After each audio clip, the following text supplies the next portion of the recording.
আসসালামু আলাইকুম, কেমন আছেন সবাই? আশা করি অবশ্যই ভালো আছেন। তো বন্ধুরা, একটা কোম্পানি যেটা 2024 সালে 300% ডিভিডেন্ড দিয়েছে, মানে প্রতি শেয়ারে 30 টাকা ডিভিডেন্ড দিয়েছে। 2025 সালে এসে সে মাত্র 30% মানে 3 টাকা ডিভিডেন্ড দিচ্ছে। তাহলে কি এমন হলো 2025 সালে ওই কোম্পানিটার, যার কারণে ডিভিডেন্ডে এত পরিমাণ ডিক্লাইন চলে আসলো? আমরা বলতেছি ব্রিটিশ আমেরিকান তাবাকো। 1977 সাল থেকে বাংলাদেশের ঢাকা স্টক এক্সচেঞ্জে নিবন্ধিত হওয়ার পর থেকে যারাই এই শেয়ারে বিনিয়োগ করেছিলেন সবাইকে কিন্তু সে পর্যাপ্ত পরিমাণ ডিভিডেন্ড দিয়েছে, বলতে পারেন ডিভিডেন্ড মেশিন ছিল। তাহলে কি এমন হইলো অবশ্যই আমাদের জানা দরকার। আর পাশাপাশি আজকে আমরা তিনটা নিউজ আপনাদেরকে দেখাবো, যেখানে সুখবর ভয়ের কারণ উভয়টাই আছে। যদি ব্রিটিশ তাবাকো বিনিয়োগ করতে চান, যেটাকে আমরা ব্যাড বিটি বলতেছি, তাহলে ভিডিওটা অবশ্যই আপনার দেখা উচিত। আর যারাই শেয়ার বাজার রিলেটেড আরো জানতে চান, বুঝতে চান, আমাদের রেকর্ডেড ভিডিও আছে, নিতে পারেন। আশা করি আপনি নিজেই কোম্পানি অ্যানালাইসিস করতে পারবেন। তো 1 নাম্বার যে চাপটা তাদের উপর এসেছে সেটা হচ্ছে যে তাদের এই চাপের পেছনে মূল কারণটা হচ্ছে তাদের মূল যে ফ্যাক্টরি যেটা ঢাকার মহাখালীতে ছিল, সেটা সরকার লিজ নবায়ন করেনি। যদিও 30-30-60 বছরের চুক্তি ছিল, প্রতি 30 বছর পরে নবায়ন হইতো। তো 60 বছর যাওয়ার পরে বিভিন্ন সংগঠনের চাপের মুখে সরকার লিজ নবায়ন বন্ধ করে দেয়। সুপ্রিম কোর্টে যাওয়ার পরেও কোম্পানি কোনো প্রতিকার পায় নাই। তার মানে প্রথম তার উপর আঘাতটা চলে আসে তার নিজের ইচ্ছায় না, এটা সরকারের কারণে। তার মানে কোম্পানি বাধ্য হয় তার ওই ফ্যাক্টরিটা বন্ধ করতে।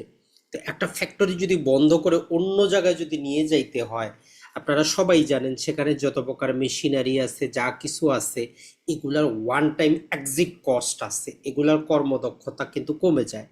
তাইলে প্রথম তাদের উপর চাপটা চলে আসে কিসের? সরকারের উপর থেকে, যেটা বন্ধ করো। তাহলে এটা কোম্পানির পার্সোনাল কোনো প্রকার কি নেই, কোনো দোষ নেই।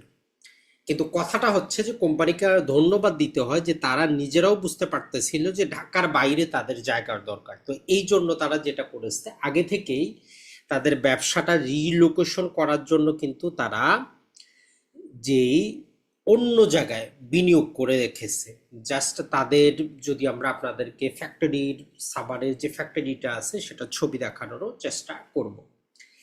এখন একে তো হচ্ছে তাদের একটা ফ্যাক্টরি ফোর্সফুলি বন্ধ করতে হচ্ছে, যেখানে হয়তো তাদের প্রস্তুতি ছিল না। পাশাপাশি আরেকটা নতুন জায়গায় ফ্যাক্টরি অ্যাকসেপ্ট যেই বাড়ানোর জন্য তারা প্রায় সেখানে যেটা করে সেটা হচ্ছে 297 কোটি টাকা সেখানে বিনিয়োগ করে।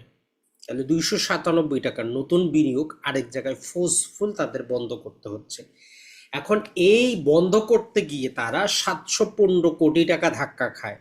তার মানে ওই জায়গার যত প্রকার বিল্ডিং মেশিনারি যা কিছু ছিল, যেগুলার ভ্যালুয়েশন 715 কোটি টাকা ছিল, তারা পরবর্তীতে সেটা এক্সিট করার পরে ক্যালকুলেশন করে দেখলো যে তাদের 715 কোটি টাকার অ্যাসেট ডিক্লাইন হচ্ছে। তো এটা কোম্পানির উপর একটা বড় কিন্তু চাপ। তাহলে এর প্রভাবটা পড়লো তার ইপিএস এর মধ্যে।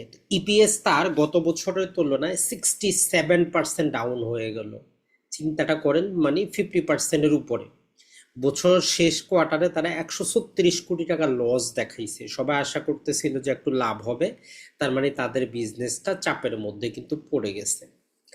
এবং সেই অনুযায়ী বছর শেষে যখন ডিভিডেন্ড ঘোষণা আসলো, তো সেক্ষেত্রে দেখা গেল যে তারা 300%-এর জায়গায় মাত্র 30%, এটা 10 টাকা ফেস ভ্যালুর উপর দেওয়া হয়, যেখানে 30 টাকা পাওয়া যেত সেখানে তার মাত্র 3 টাকা।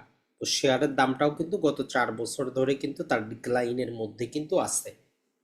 এখন এক্ষেত্রে একটা জিনিস মনে রাখবেন, কোম্পানিটা দুইবার যেটা করেছে, তারা 200% শেয়ার বোনাস দিয়েছে। মানে আপনার কাছে যদি 2017 সালে যদি একটা শেয়ার থাকতো, 200% প্লাস 200%, 400% মোট শেয়ার বোনাস দেওয়ার কারণে আপনার কাছে 9টা শেয়ার আছে। যার কাছে 1000 ছিল তার কাছে 9000 আছে। তার ডিভিডেন্ড 3 টাকা দেওয়ার পরেও যার কাছে একটা শেয়ার ছিল সে কিন্তু হিসাব করলে 27 টাকা ডিভিডেন্ড পাচ্ছে।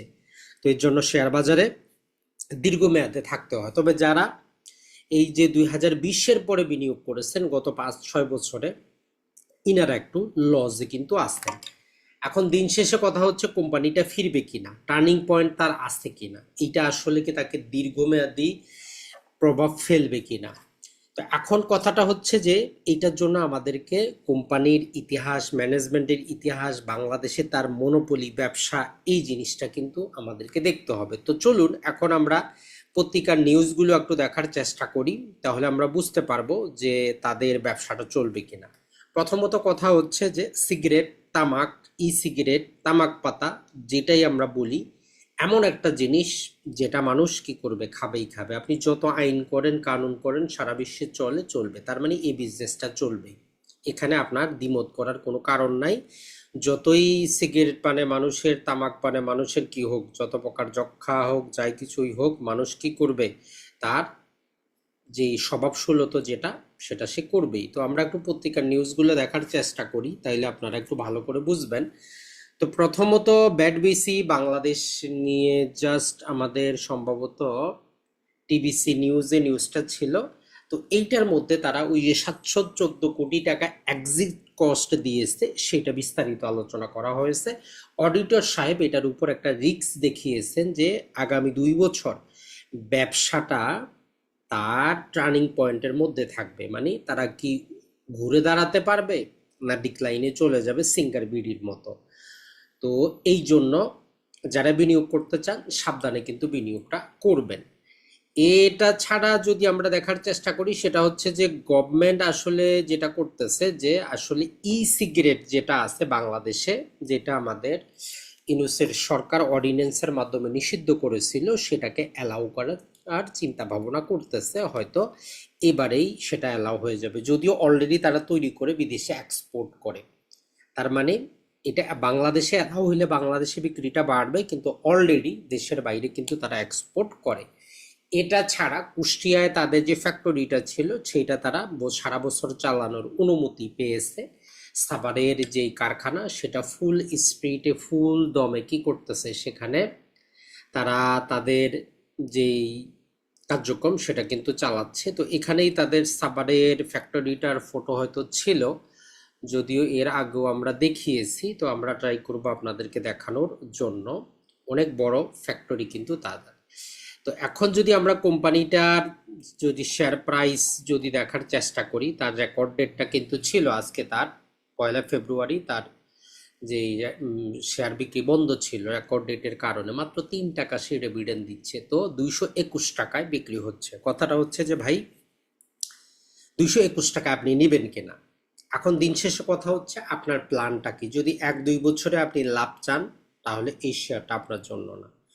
যদি আপনি এই শেয়ারটার সাথে আগামী 5-10 বছর থাকতে যদি চান, তাহলে এমন একটা মাল্টি ন্যাশনাল কোম্পানি এত কম দামে পাওয়াটা বলতে পারেন যে পানির দামে বিক্রি হচ্ছে। তবে যদি 4-5 বছর আপনি হোল্ড করতে পারেন, তবেই আপনার জন্য, না হলে কিন্তু এটা আপনার জন্য না।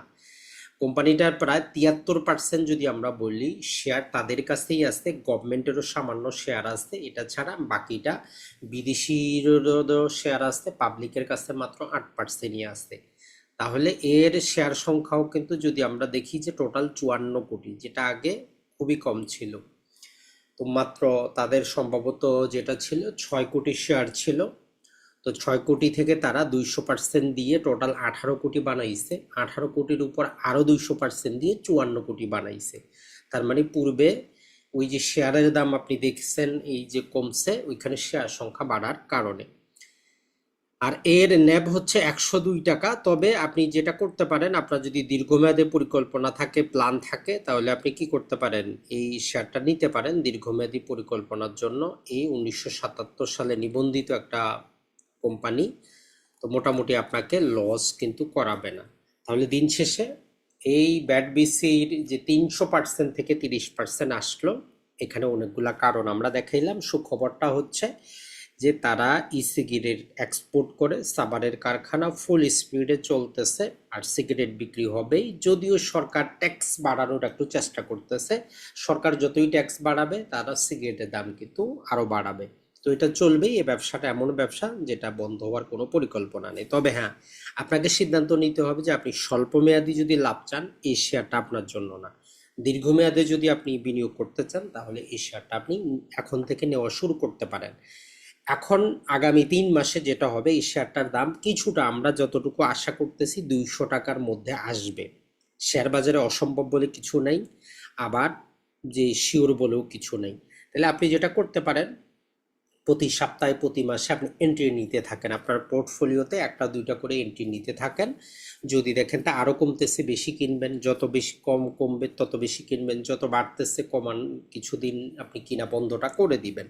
তো আশা করি বুঝতে পারছেন কিভাবে বিনিয়োগ করতে হবে। তো ভালো থাকবেন, সুস্থ থাকবেন, আসসালামু আলাইকুম।